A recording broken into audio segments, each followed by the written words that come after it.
happened with negotiations at the Texas Capitol over dueling plans to pump new money into Texas public schools. The reported deal appears to increase per student funding by a modest $55, less than what the House agreed to initially. It also includes another pot of money worth about $1 billion to help schools cover fixed costs. That's things like utilities and transportation. So today, to talk about all of this and of course other developments going on at the state capitol, two former state lawmakers, Dennis Bonnen, former House Speaker who represented Southeast Texas, and then Mark Strama, previously represented Austin as a Democratic representative. So welcome back to both of you. Thank you so much for being here. We were saying we hope you're not sick of us coming in every week for this long session. We want to get to the education funding there, though. We should note the full language of this school funding bill has not been released publicly just yet. But talk to us, session ends in just over a week. Is there time to hammer out these differences? We know this is really top priority for lawmakers. I think they've largely hammered out the differences. There is definitely time. And so that House Bill 2 is sitting in the Senate, has passed the House, waiting for the Senate to pass. The Senate was waiting to pass it to work the deal out with the House. And one of the things that I think is very interesting that applies to this bill that's happened this session is that the House and Senate have done what's called pre-conferencing. And so this bill probably won't go to conference. This bill will go straight from the Senate to the governor's desk because the House and the Senate have already worked that out, which saves time. But it's an interesting deal because y'all said in the intro, you know, only $55. I think $55 is a whole lot of money for each one to get the improvement, the bump on, and you're ignoring that there's $4 billion going straight to teacher pay raises. And no disrespect to our superintendents and our administrators, but the legislature has learned the hard lesson in the past that if you don't give that money directly from the state to a teacher for their pay, that money doesn't always land in that teacher's paycheck as the legislature had intended. And so the House and the Senate have agreed to do that. They've agreed to add another $1.2 billion. And that money's really interesting because what's going to happen with that money is that it's going to be based on the enrollment, not the average daily attendance, which actually gives the schools a bigger number per school and gives them ultimate flexibility with those dollars. A quick follow-up on that $55. You know, it is less than what the House originally was wanting. We know a lot of people wanted to see more. I know you say that it's enough, but Mark, any response there on that increase? Let me start by saying the bill's going to pass. I mean, nobody's going to vote against an $8.2 billion infusion.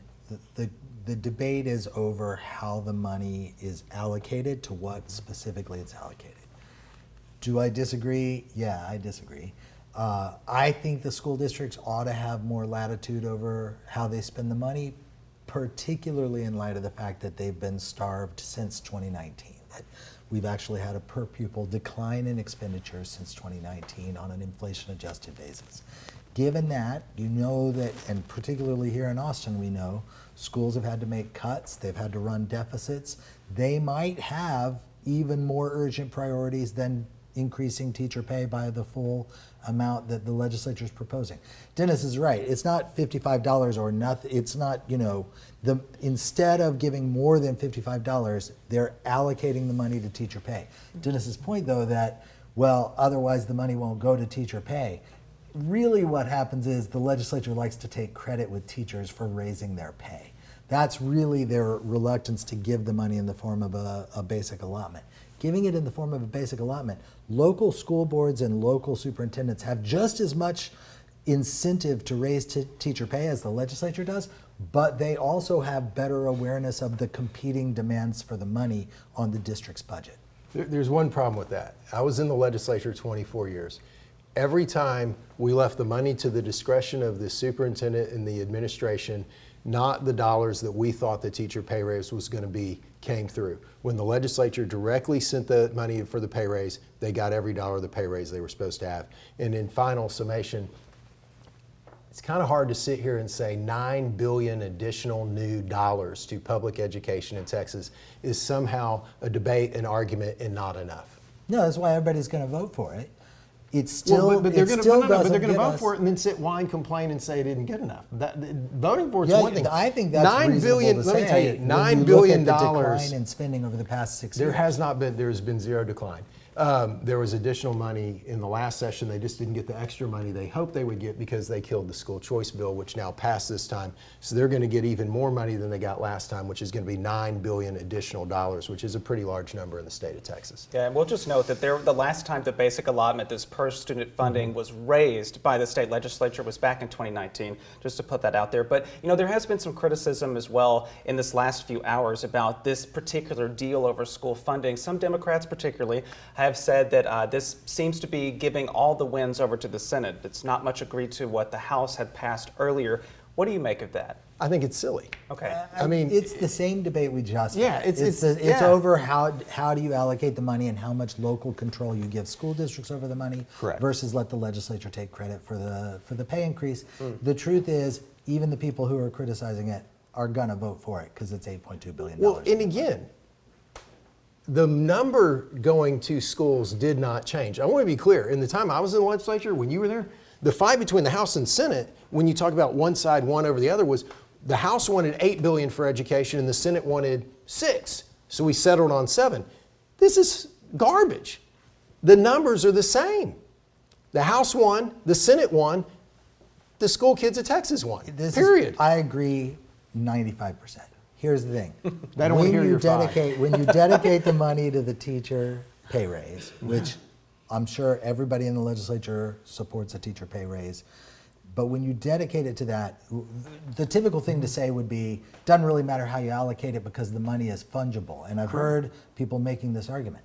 But money that is incremental in teacher comp is not fungible. That's Correct. no longer new money. It to the ensures school that districts. teacher gets the pay raise they deserve. Right, but it doesn't offset an expense the school district can then reallocate Which to is why, its other which is basic why the needs. House won, which I hate using that term, with $1.2 billion additional dollars based on enrollment, not average daily attendance, to go to the school districts to cover the costs you're describing. So I would argue the House got a win, which I don't like saying because I think the House and Senate have done a great job working together this session to deliver victories for the people of Texas. And I'm sick of living in a world where because they're not yelling at each other, mad at each other, and won't go to breakfast on Wednesday morning like they're supposed to, they're doing a poor job. They're doing a great job by agreeing, working things out, and delivering victories to people. Yeah, we are talking about a bill that's going to probably have unanimous. Correct, with $8-9 billion for education. We want to turn a little bit from education to another topic that has a ton of eyeballs on it today. It appears the House is poised to approve an all-out ban on THC products in Texas. Now, this is another one where we've seen some debate about, Senate version, House version. Talk about where do you think that will land here? Why do you think the House may be not pursuing its own changes to the bill that were discussed earlier in the session? Great question. They used that bill to leverage the Senate for $1.2 billion to be spent on public education. You think so? I know so. Wow. That's exactly what happened. They kept postponing the bill. They were negotiating House Bill 2 on education to get further in line with what the House's desires were. Notice they didn't reduce the teacher pay rates because the House wants teachers to be paid. This garbage that, the Senate won, I'm sick of those conversations because people are winning. Your leaders are working collaboratively. Do we always have to have a winner and a loser? Not in good government, you don't, and you're getting good government. THC, maybe the House, which took a vote on this, the Republicans almost unanimously voted to agree with the Senate language. Sounds like the Republicans in the House agree with the Senate. I don't think the people of Texas do. And without getting into the merits of THC policy, on which I'm not an expert, I will say. I thought you were. You said you weren't coming in because they banned it. No, I don't. I think it's a weird policy choice. I think it's a very weird policy decision because it's the current policy, everybody agrees with the need for more regulation, for age limits, for all of those things that were in the bill that was on the floor yesterday until an amendment to just outright ban it was added to the bill. The House had put a lot of thought and time and effort into a bill that created a thoughtful regulatory structure that protected against the excesses of the industry. Instead, we're going to get an outright ban, which all the polling says a large majority of Texans oppose. So I think we should once again look at why does the legislature keep doing things that are unpopular with the majority of Texans? And the answer is because they're not accountable to the majority of Texans. They're accountable to the tiny sliver of the electorate that votes in the party primary in a gerrymandered legislative district, so that they don't need to appeal to a majority of the people that they represent. They only need to appeal to that small percentage of the population that votes in their primary. I will make this point. I respect what you've said, but I also think, I mean, wouldn't it be refreshing to some folks? And I don't know, I'm not saying you're If they were wrong. doing it even though it was unpopular? Yeah, I mean, No, since when do, that I mean, would not be how many refreshing times in have a you had someone democracy. said to you, I'm tired of legislators simply making decisions based on polls? Sure, but this is not Mark people voting Mark their wants them to keep conscience. polling and following. This is not But people doesn't voting polling their help you conscience. with your election odds as well? Because that's coming up as well next Only, year. Yes, only and in a no. real democracy where a majority of the voters get to choose their elected He representative. didn't get his hemp on the way in this morning, so he's a little more riled Wow. out. He's afraid the bill hadn't gone into effect yet. And the reality of it is, polling indicates certain things at certain times. Yeah. And it's probably one of the hardest things about being an elected official, is having the courage to understand an issue, and I mean no disrespect to the voting public, but your job as an elected official is to understand an issue at a depth greater than the average voting citizen might have the time while raising a family, making a living, to understand it. So I think people deserve, maybe not in this case, I think they do. I get you won't agree with that, but I think elected officials deserve some courage points when they actually do something that they have studied, they've learned, they understand. They believe that they're protecting children from these products. They believe they're protecting others from these products. Again, there was a proposal on the floor that protected understand. children from the products, that Well- it curbed the excesses of the industry, but that preserved a right that a lot of Texans value, and that polling has consistently, and not just polling, but in similarly conservative states, actual elections, ballot referendums, they've repeatedly voted in favor of legalization. But there's another piece to this that we're not talking about, and that's also House Bill, I believe it's 46, that the House has sent over to the Senate, which is the state's teacup program, which is the medicinal marijuana, compassionate use program, yeah. And so that bill is to expand and do that. And so the real play here, and people may not agree, I think it makes sense, is that they are going to ban hemp and they're going to expand that opportunity, because right now that compassionate use program is very, very small. There is not much distribution in the state. So the goal is to make that a better, more vast program that serves more veterans and more in need, while we protect on the side of hemp. So it's not a one-size-fits-all. And we'll note for our audience that our politics reporters are following both of those today, and so there will be updates later on this evening from KXAN on the latest from the Capitol in both of those. All right, Mark, Dennis, thanks as always. This was fun. All right.